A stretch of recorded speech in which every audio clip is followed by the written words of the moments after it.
This is the Engineering Enablement Podcast. I'm your host, Abi and Noda.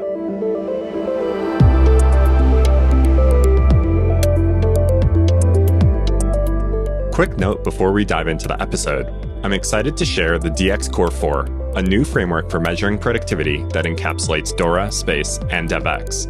We've developed the DX Core 4 through ongoing research as well as practical experience helping companies like Dropbox, Etsy, and Pfizer. To learn more about the DX Core 4 and how to use it, head over to getdx.com/core4. That's getdx.com/core4.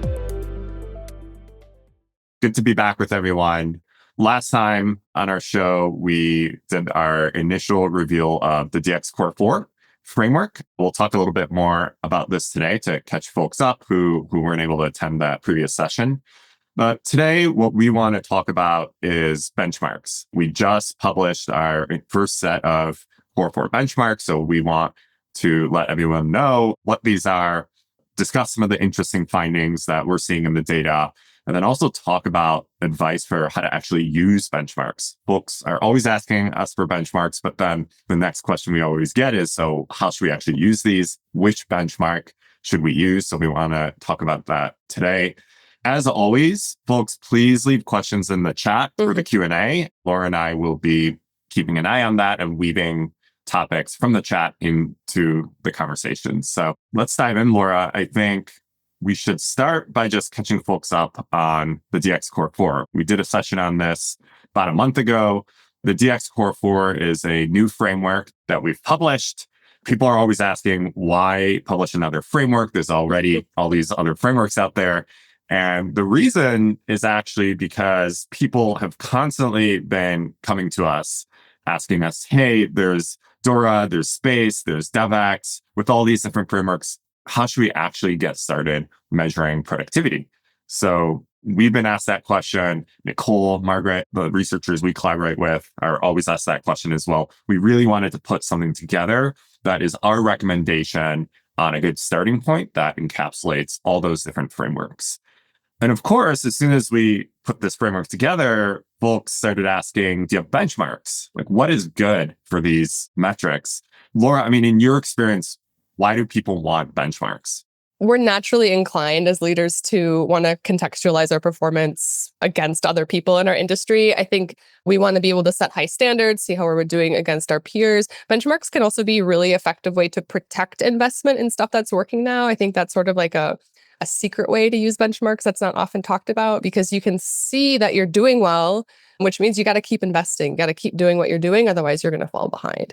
A lot of us are into benchmarks, especially when it comes to developer productivity data, because of Dora. I think Dora they just put out their 10th Dora report, and they really brought this idea of like benchmarking software delivery performance to the masses, as it were. I mean, I'll just pick this up because it's like permanently sitting on my desk. I think everyone's seen this book. But to your point, Abi, Dora covers software delivery capabilities. We've come up with the Core 4 to cover a much more comprehensive look into developer productivity. And now we're excited to share some benchmarking data so that you can see how your own teams are doing up against the rest of the industry. I heard a really great quote a few weeks ago from a CTO. He said, fast is relative to your competition, right? If you're a fintech company or a bank, your processes aren't going to be necessarily the same. Your velocity may not be the same as consumer tech startup in Silicon Valley. So, I think benchmarks really help you contextualize what does good look like for a company or organization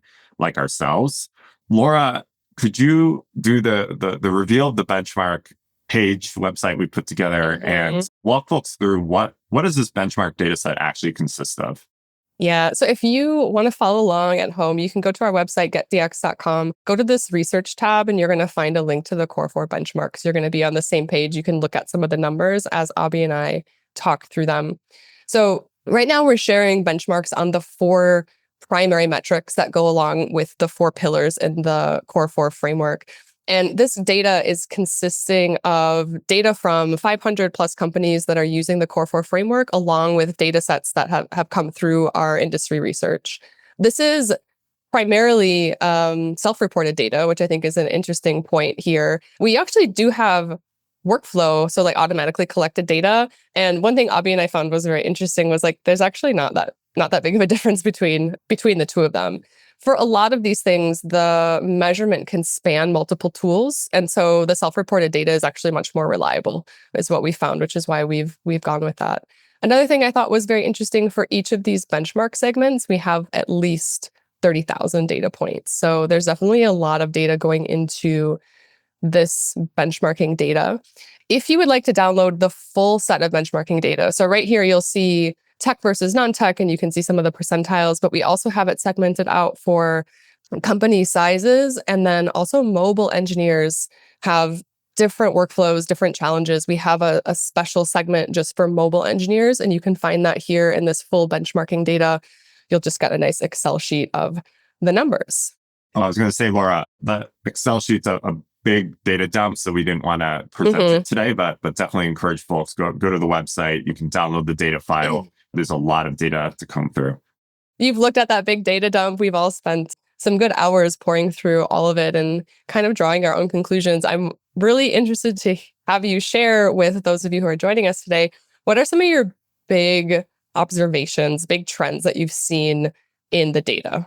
There's so much data. Honestly, every time I go stare at that spreadsheet, my eyes bleed a little bit. So we're only going to be scratching the surface today. I've been continually going back and looking at the data because there's just so much in there that I think is fascinating. I was immediately drawn to the PR throughput data. That's just something that folks look to a lot as a signal of velocity. That's a whole other topic we may touch on later today. But one thing that we see in the data that was a little bit surprising was that as a whole, we see about a median overall of 3.5 PRs merged per week across the industry. But one thing that stood out was that we do see a higher PR throughput from tech companies than non-tech companies. And we've been speculating why might that be the case. But Laura, what are your thoughts on that? And what have you seen in that data? I know you've looked at it a little more closely. Yeah, I think you brought up a good point in one of our earlier conversations, which is like, I've worked in, honestly, mostly tech companies, specifically mostly developer tooling companies, but I've also worked in companies that are in ed tech, finance, whatever. And I think that you had an observation like the rhythm of business feels different in some of these companies. And I think even looking within tech, a startup has a really different rhythm of business than like an enterprise tech company. And we see that reflected here. We see 4.27, we're looking at P75 versus 3.5. Another thing, these differences, I think, can feel really subtle, like the difference between 4.27 and 3.59. But if you think about it, the difference between just like the median performance, so P50 across all companies, we're looking at like 3.5. And some of the highest performers are tech startups. When we get over here to P90, we're looking at almost 5 PRs per week. Closing 5 PRs versus 3.5 PRs, like what does it take organizationally for you to have enough work to do to close another whole PR? I mean, this is not just about batch size. There's a lot of organizational movement that is behind that change.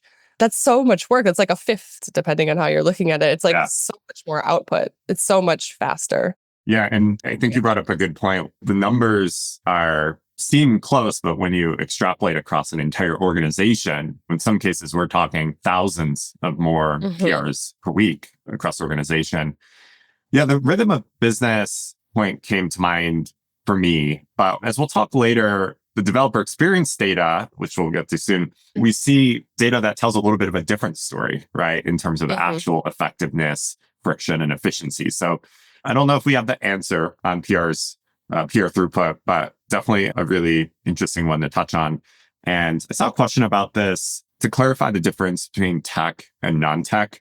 The difference is non-tech refers to companies whose core business is not selling a technology product. So the core business is in software. So we're talking banks, airlines, pharmaceutical companies, traditional enterprises that also have software engineering as a capability, but it isn't their core product. So that's the difference in terms of the industry segments.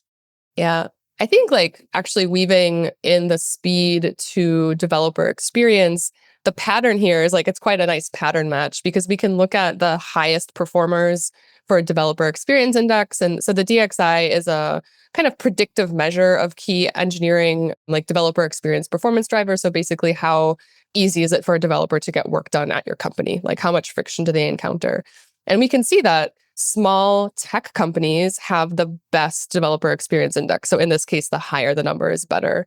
And we can look at then, they're also the ones closing 5 PRs per week compared to their counterparts more in the median range who are closing far fewer PRs per week. And we can also see their developer experience index is quite lower. So we can look at developer experience being directly related to how fast work can flow through a system. I think diffs per engineer is, we've talked about this a lot. This is somewhat of a difficult metric to talk about sometimes because there's been a lot of opposition to measuring things like speed through diffs per engineer. And Abi and I can't emphasize this enough. We need to look at these numbers in relationship to other numbers. So telling the story of speed, but also developer experience is important. Speed, but also quality. Speed, but also innovation. We need to tie this all together, which is like at the heart of this Core 4 framework. One of the things we saw that was interesting with the Developer Experience Index, and again, folks, go to the website. We have a white paper on the Developer Experience Index, or DXI. Like Laura said, it's a measure of really the key performance drivers for engineering effectiveness.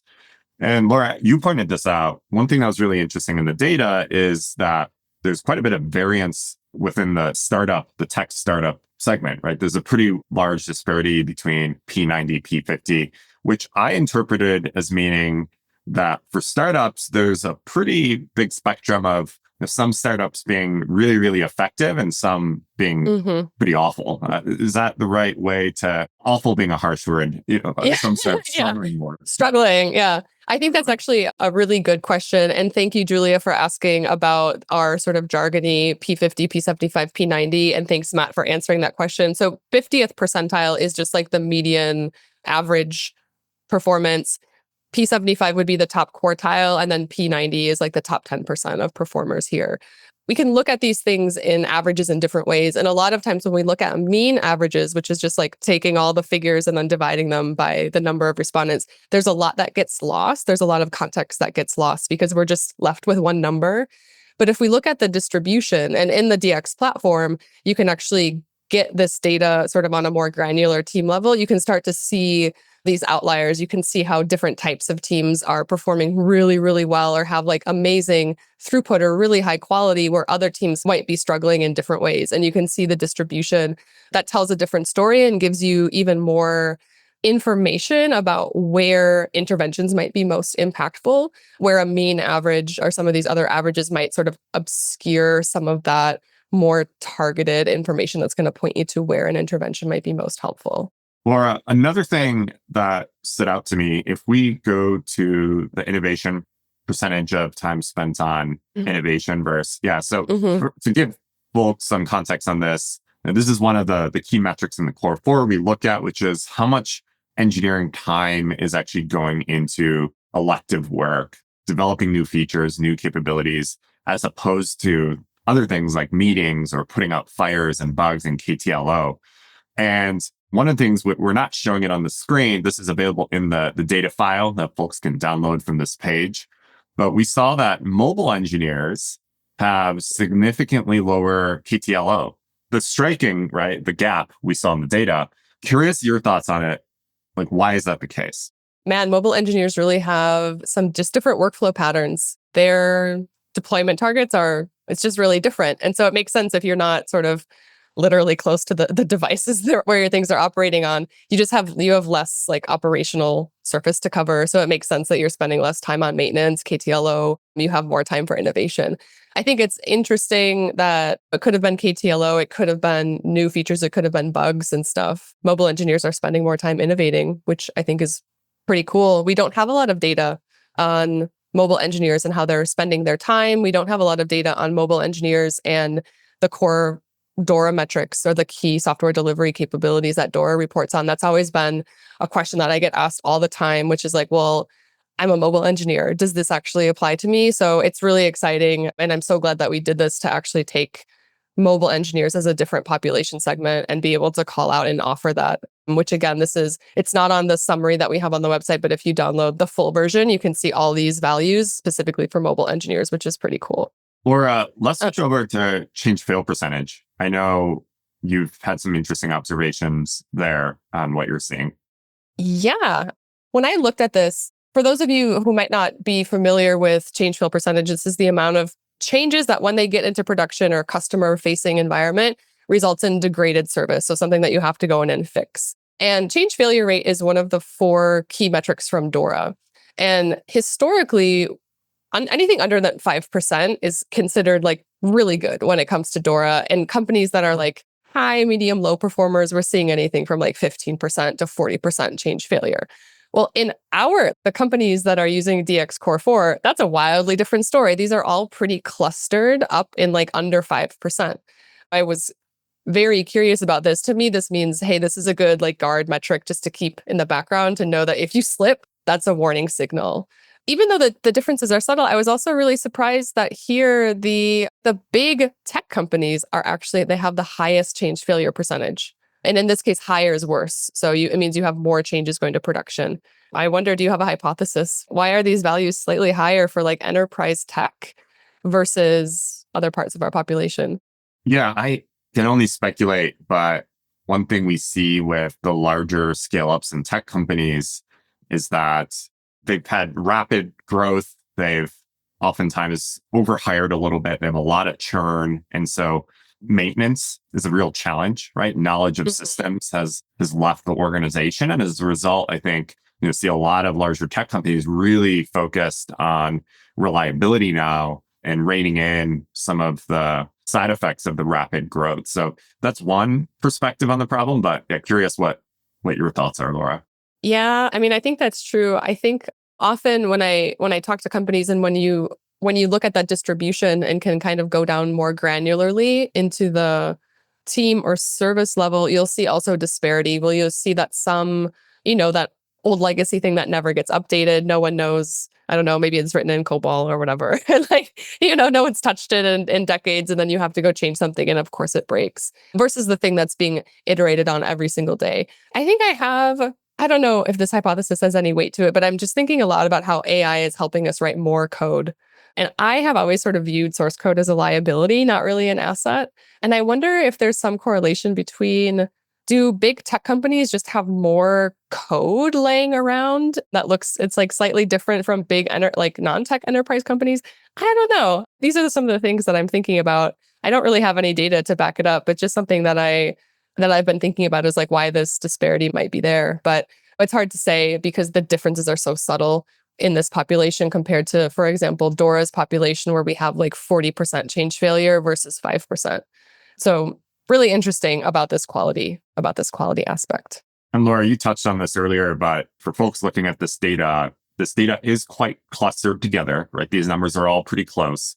But we want to emphasize again, when Laura actually brought this up with me when we originally started looking at this data, and this is at the organizational or company level, these aggregates.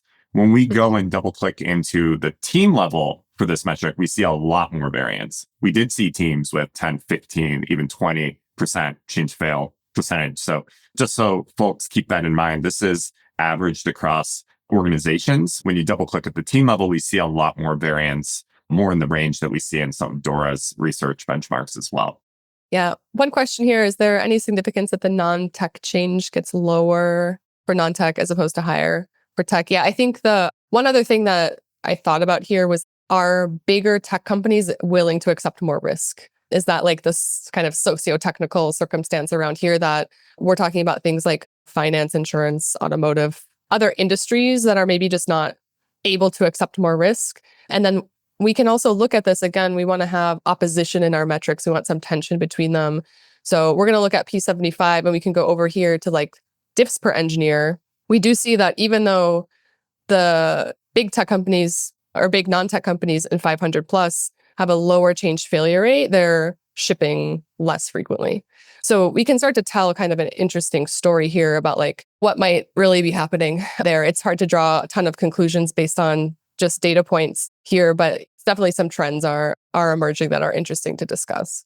Laura, let's wrap up Yeah. by talking about advice on how to best use benchmarks. folks want this benchmark data. It's really interesting to look at how can folks put these benchmarks to use in their organizations to drive value and change.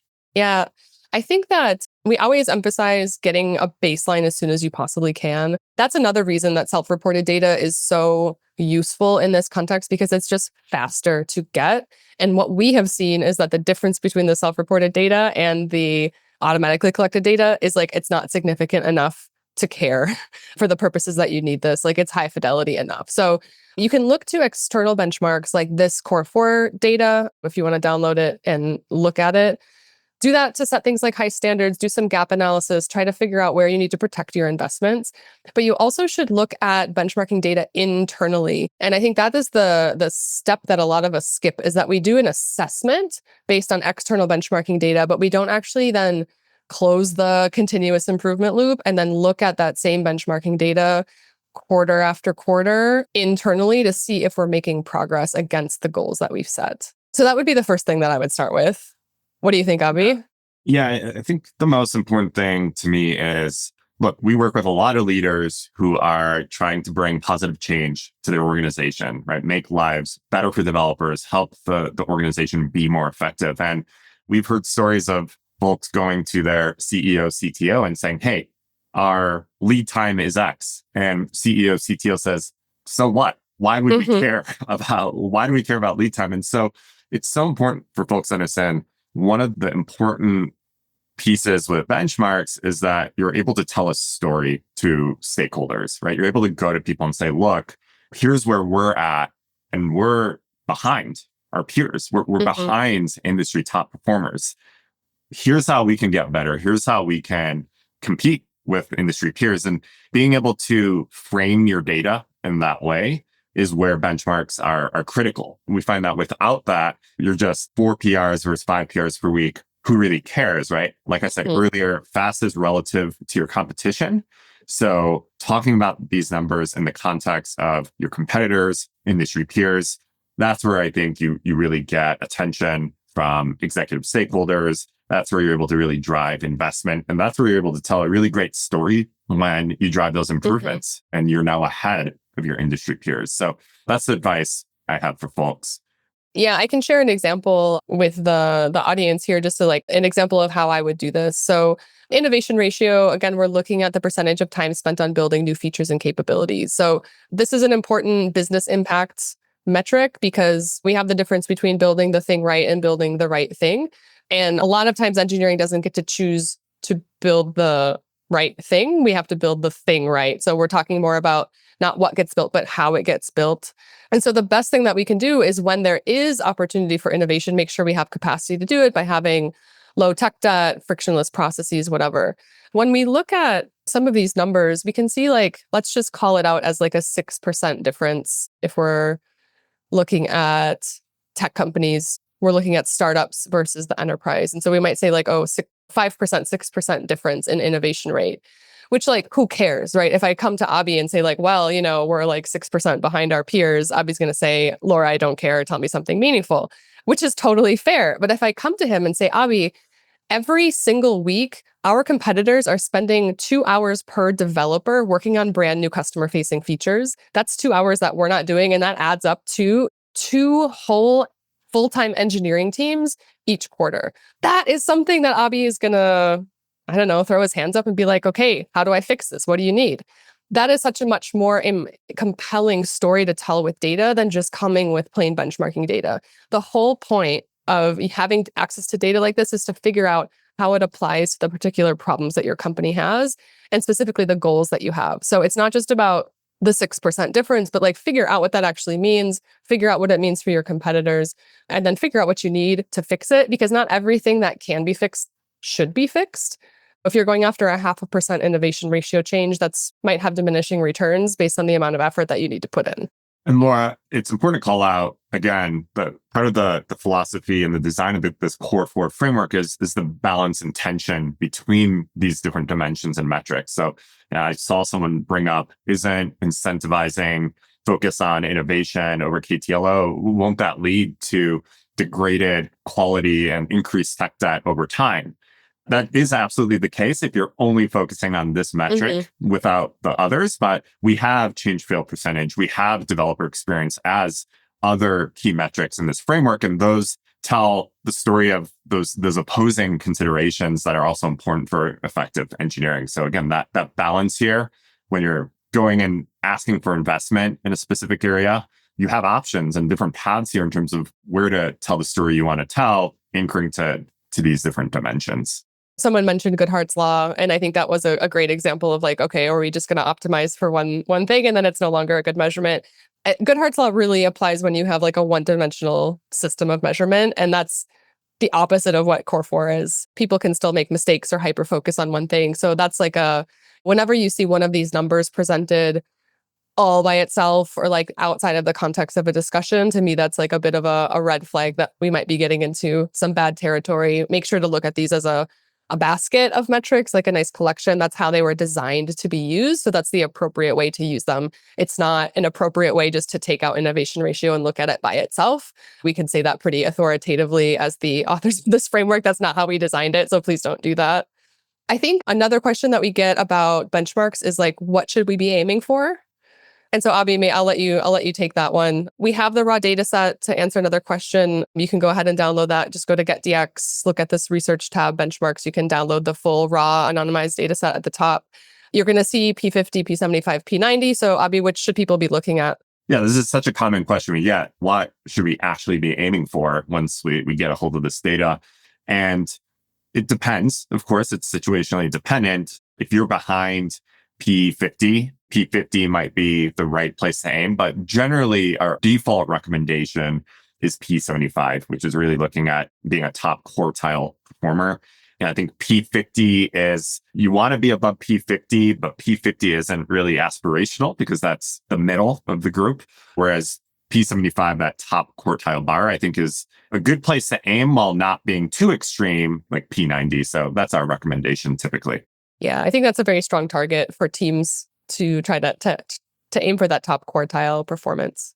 Laura, let's do some wrap up. So folks, again, thanks for joining the conversation today. You can go to our website, getdx.com, to download these benchmarks, look at the visualizations we have and the explanations about these metrics. We also have the original Core 4 white paper on the website as well, and more information on the Developer Experience Index. And of course, if you want help collecting this type of data or analyzing and benchmarking it, definitely check out the DX platform. You can get a free demo of the DX product at our website. Thanks so much, everyone. And Laura, thanks to you as well for joining me today. Yeah, thanks, Abi. Wonderful. Take care, everyone.